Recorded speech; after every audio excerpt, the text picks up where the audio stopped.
दोस्तों नमस्कार। अगले 4 दिन और राहुल गांधी की 3 यात्राएं बेहद खास होने जा रही हैं। भारत की राजनीति में ये साल बदलाव का साल होने जा रहा है।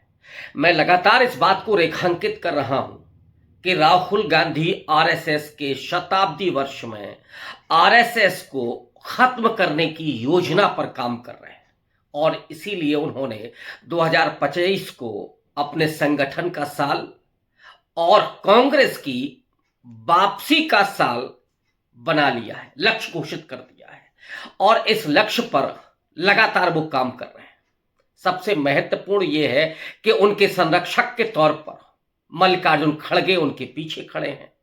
एक बुजुर्ग नेता, एक अनुभवी नेता, 80 साल से ज्यादा उम्र का नेता जो दक्षिण भारत से आता है, वंचित समाज से आता है और इसके अलावा खुद उनकी मां सोनिया गांधी जो सलाहकार की भूमिका में इस समय बड़ी कामयाबी के साथ राहुल गांधी को आगे बढ़ा रही हैं। जो लोग ये समझते हैं कि सोनिया गांधी अब अदृश्य हैं या सोनिया गांधी इस समय राहुल गांधी से दूर हैं, वो इस बात को शायद नहीं जानते हैं कि आजकल राहुल गांधी का बसेरा उसी 10 जनपद में है जहां उनकी मां रहती है। पहले राहुल गांधी का जो आशियाना था उसे सरकार ने छीन लिया, दोबारा ऑफर मिला। राहुल गांधी उस खतरे को जानते थे कि वहां कौन कौन सी चीजें ट्रांसप्लांट हुई होंगी और इसलिए उन्होंने उस घर में जाना छोड़ दिया। 10 जनपद में मां के आंचल में एक वो व्यक्ति है जो गाहे बगाहे मां से मिलने के लिए जाता था, कैमरे लेकर के, 10-20 कैमरे लेकर के, और फिर मां के पैरों को छूने का भी वीडियो बनता था। मां से क्या बात कर रहा है ये भी वीडियो आता था और इसे भारतीय संस्कृति के एक पहलू के रूप में पेश किया जाता था कि साहब नरेंद्र मोदी तो कितने मातृभक्त हैं। लेकिन असलियत यह है कि न तो उन्होंने अब मां को अपने साथ रखा, न पत्नी को पास रखा। नरेंद्र मोदी तब भी अकेले थे, आज भी अकेले हैं। लेकिन राहुल गांधी हैं कि उसी 10 जनपद में अपने मां के पास। ऑब्वियस है कि जब भी राहुल गांधी उदास होते होंगे, टूटते होंगे, तो मां के आंचल का सहारा, मां की हाथों का स्पर्श ही उनमें नई ऊर्जा भर देता होगा। ये हम लोग एक साहित्य के विद्यार्थी के तौर पर समझते हैं और जो लोग भावुक होते हैं वो भी जानते हैं। वो नहीं जानते होंगे जो जय श्री राम का नारा लगा करके किसी की हत्या करते हैं, किसी को प्रताड़ित करते हैं, वो इस बात को कभी भी नहीं समझेंगे। बहरहाल जिनके लिए रिश्ते और नाते ब्रांडिंग का साजो सामान है वो भी नहीं समझेंगे। इसलिए मैं कह रहा हूं कि जो लोग ये सोचते हैं कि सोनिया गांधी का अब उनके परवरिश पर, मैं तो परवरिश ही कहूंगा, मां के लिए बेटा हमेशा छोटा होता है, वो चाहे जितनी उम्र का हो जाए और हमेशा उसके परवरिश का वो ख्याल रखती है। तो खैर प्रियंका गांधी भी साथ में है और अब राहुल गांधी ने कमर कस ली है।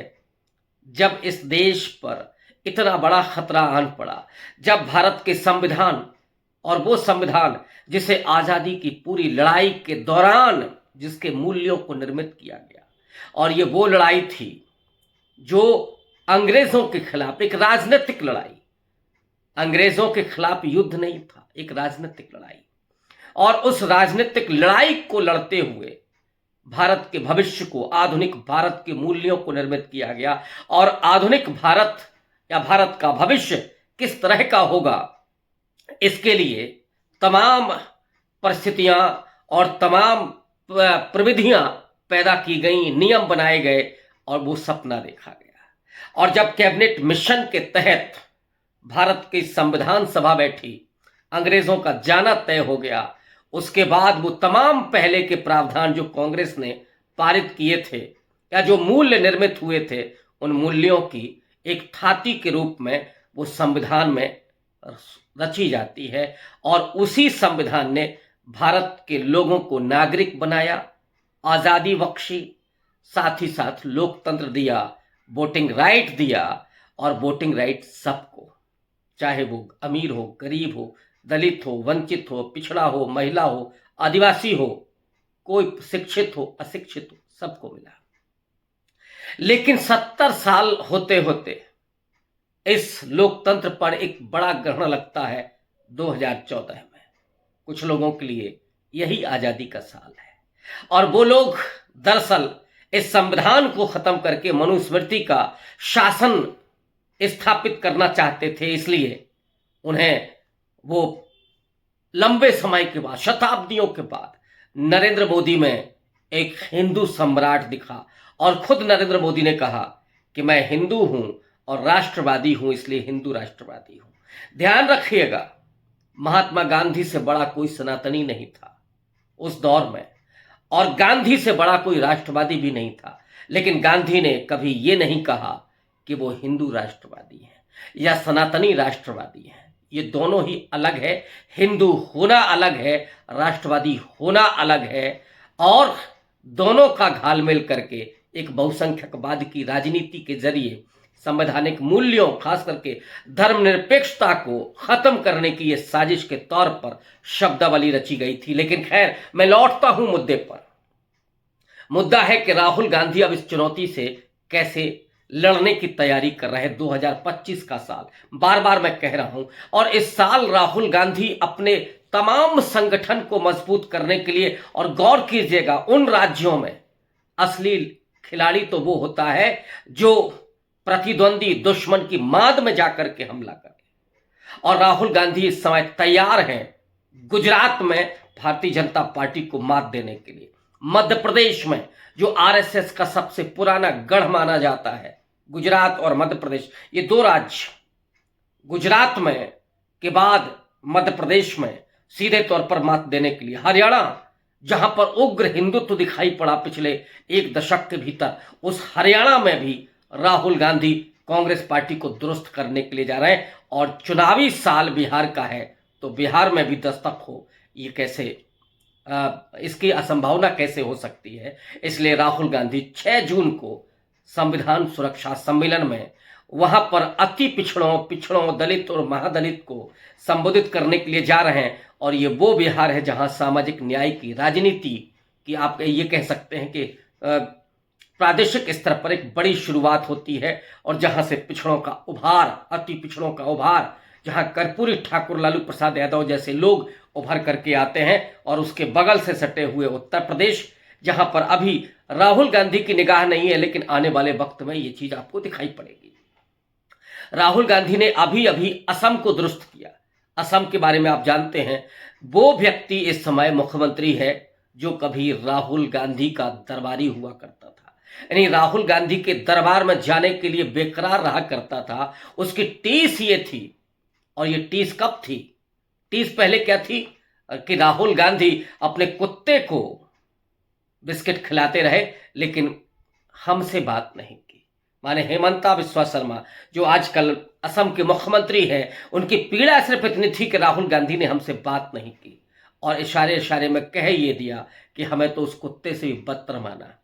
ये बात उस समय लोगों को बड़ी बुरी लगी थी, और राहुल गांधी पर सवाल खड़े हो रहे थे कि राहुल गांधी अपने एक नेता के साथ इस तरह का व्यवहार कैसे कर सकते हैं। लेकिन आने वाले दिनों में राहुल गांधी के उस व्यवहार को सराहा गया कि एक ऐसा व्यक्ति जो असल में कांग्रेस पार्टी के साथ गद्दारी कर रहा था, जो तैयारी कर रहा था भाजपा में जाने की, जो हिंदुत्ववादी था अंदर से, उसके साथ इस तरह का व्यवहार करना राहुल गांधी ने उचित किया था। और वो चला गया, और आज योगी आदित्यनाथ के साथ जिस तरह से वो अपने आप को बड़ा हिंदुत्ववादी दिखा रहा है, योगी से भी ज्यादा, और जिस तरह की भाषा का इस्तेमाल हेमंता बिस्वा शर्मा कर रहे हैं, वो बताता है कि राहुल गांधी ने एक सही व्यक्ति को अब अपॉइंट किया है, और उस व्यक्ति को बहुत पहले पहचान लिया था कि ये दिल से कांग्रेसी नहीं है।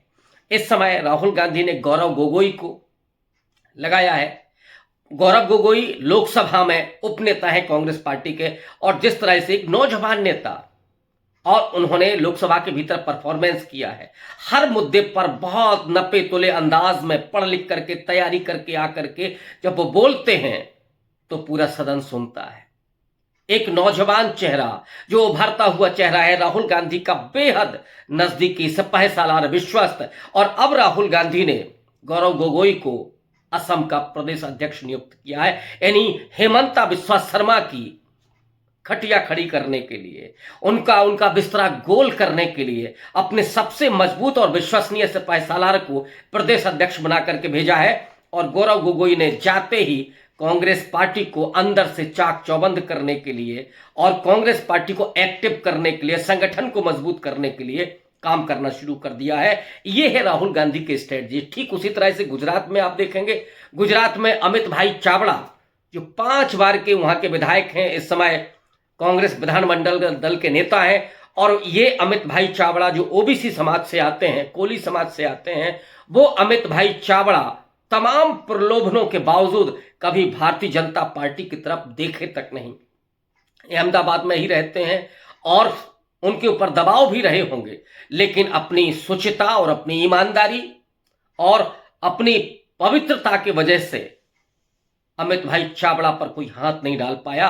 और यही वजह है कि अमित भाई चावड़ा के हाथ में राहुल गांधी ने एक बड़ी बागडोर सौंपी है। पहले वो प्रदेश अध्यक्ष भी रह चुके हैं, लेकिन उनके हवाले जिम्मेदारी है कास्ट सेंसस जैसे मुद्दे को ऊपर उठाने की और ओबीसी को एकजुट करने की। राहुल गांधी अभी एक और दाव गुजरात में खेल सकते हैं, वो है जिग्नेश मेवाणी के रूप में, एक दलित नेता जो कक्ष की तरफ से आते हैं। वो जिग्नेश मेवाणी जिन्होंने गौ हत्या के आरोप में जिन दलितों पर नंगा करके जिनको पीटा गया था, उसके खिलाफ जो आंदोलन खड़ा किया था और ये कहा था कि गाय की पूंछ तुम रखो, हमारे अधिकार हमको चाहिए, और गाय की तमाम हड्डियों को थाने में ठूंस दिया था, वो जिग्नेश मेवाणी जिनकी एक नौजवान दलित नेता के रूप में पहचान बनी है, संभवतः उनको वहां के प्रदेश अध्यक्ष की जिम्मेदारी देने की तैयारी कर रहे हैं। यानी पूरी टीम राहुल गांधी की होगी और एक ऐसी टीम होगी जो आरएसएस और बीजेपी के किसी भी प्रलोभन से डिगने वाली नहीं होगी, किसी भी दबाव से टूटने वाली नहीं होगी। इस तरह के बेहद मुस्तैद अपने सिपाही सालारों को तैयार कर रहे हैं राहुल गांधी और वहां पर बड़ी जिम्मेदारी उनको दे रहे हैं। मध्य प्रदेश में कल जब राहुल गांधी होंगे तो संगठन और सृजन अभियान शुरू करने वाले हैं। वो मध्य प्रदेश जहां 20-25 साल से कांग्रेस पार्टी सत्ता से बाहर है, बीच में हालांकि कुछ 1 साल के लिए सरकार बनी थी, लेकिन ज्योतिरादित्य सिंधिया ने उनके साथ गद्दारी की कांग्रेस पार्टी के साथ और फिर शिवराज सिंह चौहान की सरकार बनती है ये। और अब शिवराज सिंह चौहान को हटा करके वहां मोहन यादव मुख्यमंत्री हैं, ओबीसी को लेकर के आए हैं। पहले लोअर ओबीसी था, अब अपर ओबीसी है। लेकिन राहुल गांधी उस मध्य प्रदेश जो आरएसएस का गढ़ रहा है, वहां पर कांग्रेस पार्टी को सांगठनिक रूप से मजबूत करने के लिए पहुंच रहे हैं। और इसके बाद अभी देखिएगा वहां पर संगठन में एक बड़ा बदलाव होगा। राहुल गांधी के बहुत विश्वसनीय लोग और ऐसे लोग जो डिगने और टूटने वाले नहीं होंगे, वो वहां पे खड़े होंगे। और बिहार में जब वो, हरियाणा में इसी तरह की पेशबंदी राहुल गांधी करते हुए आपको दिखाई देंगे, नए लोगों को जिम्मेदारी देंगे और ऐसे लोगों को जो उस कट्टर हिंदुत्व के सामने डट करके मुकाबला कर सकें। और हरियाणा में एक नई कांग्रेस को उभार देने के लिए राहुल गांधी परसों वहां पर पहुंच रहे हैं। इसके बाद राहुल गांधी राजगीर में, नालंदा बिहार में होंगे, जहां पर संविधान सुरक्षा सम्मेलन कर रहे हैं। और संविधान सुरक्षा सम्मेलन के जरिए जो पिछड़ा, अति पिछड़ा समाज है, जो दलित महादलित समाज है, क्योंकि बिहार में चुनाव होने जा रहे हैं सितंबर में, और उसमें उन्होंने जो अभी स्ट्रेटजी अपनाई है कि एक तो राजेश राम जो जाटव समाज से आते हैं उनको प्रदेश अध्यक्ष बनाया है, कन्हैया कुमार जो है तो भूमियार समाज से, लेकिन एक ऐसे नौजवान हैं जो इस देश के संविधान को मानने वाले और संवैधानिक मूल्यों में विश्वास करने वाले, तो उनको एक नौजवान यात्रा पर निकालने के लिए उन्होंने जिम्मेदारी सौंपी थी। और फिर अब अल्लाह बरू जो उनके बेहद नज़दीक हैं, वो प्रदेश वहाँ के प्रभारी बना करके भेजे गए। तो एक लंबी तैयारी बिहार में भी, एक सामाजिक न्याय की राजनीति, और जिसको मैं कहता रहा हूँ कि राहुल गांधी अपनी उस राजनीतिक मूल्य पर लगातार अडिग हैं और उसमें और ज़्यादा मजबूत होते जा रहे हैं।